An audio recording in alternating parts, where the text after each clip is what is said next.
Jerusalem Talmud Yomi, Tractate Bikurim, Chapter 2, Mishnah 6. The koi, in some ways, follows the rules for wild animals, and in some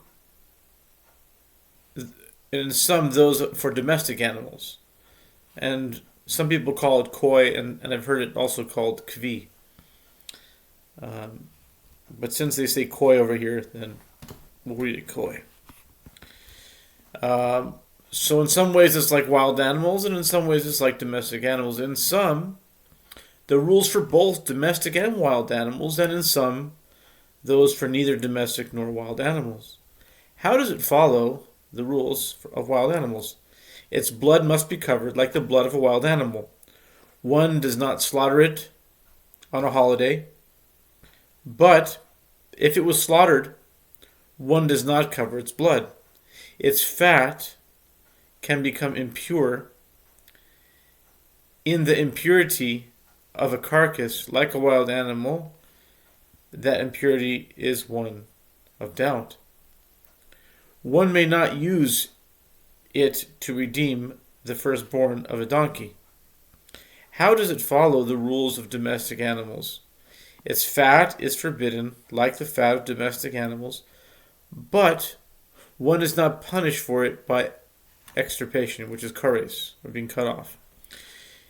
It cannot be bought with the tithe money to be eaten in Jerusalem, and it is subject to foreleg, lower jaw, and the first stomach to be given to a kohen, a priest. Rabbi Elazar frees, since the claimant has to bring proof. He frees him of the obligation. How does it differ from both a wild and a domestic animal?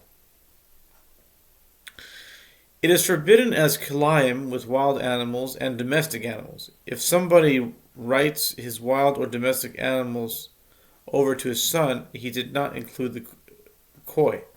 If someone said, I am a Nazir, if that is neither a wild nor domestic animal, he is a Nazir. In all ways, it is like wild and domestic animals. It needs slaughtering by cutting its throat, like both, and a carcass, as a carcass is impure like both. What is a koi? Halacha. What is a koi? Rabbi Elazar said is the offspring of a he-goat which mated with a hind, or of a stag which mated with a she-goat. Okay, so it's like a he-goat and a deer. That's a koi. Okay? Or a male deer that mated with a she-goat. But the rabbis say it is a separate kind, and the sages could not determine its nature. If it was redeemed by a koi, one has to redeem it again by a sheep. Therefore,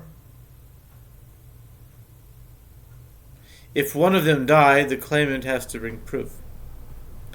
The Mishnah does not follow Rabbi Elazar, as it was stated. Rabbi Elazar says one must bring a hung sacrifice, not a talui, hasham talui, for the fat of a koi. Is the Mishnah not following Rav? Since Rav said, for anything that can never be ascertained, one shall not be obliged for a hung sacrifice for this doubt. They disagree with the words of Rabbi Elazar. And even in the time when they were buying animals for meat of desire, it could not be bought with tithe money to be eaten in Jerusalem. It is subject to the foreleg, the lower jaw, and the first stomach to be given to the kohen. Rabbi Elazar frees. Rabbi Elazar do.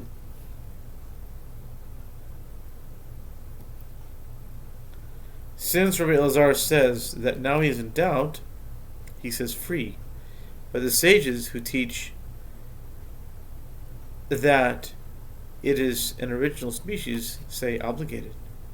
The Mishnah does not follow Rabbi, as it was stated if someone dedicated his wild and domestic animals to the temple, he did not dedicate the koi.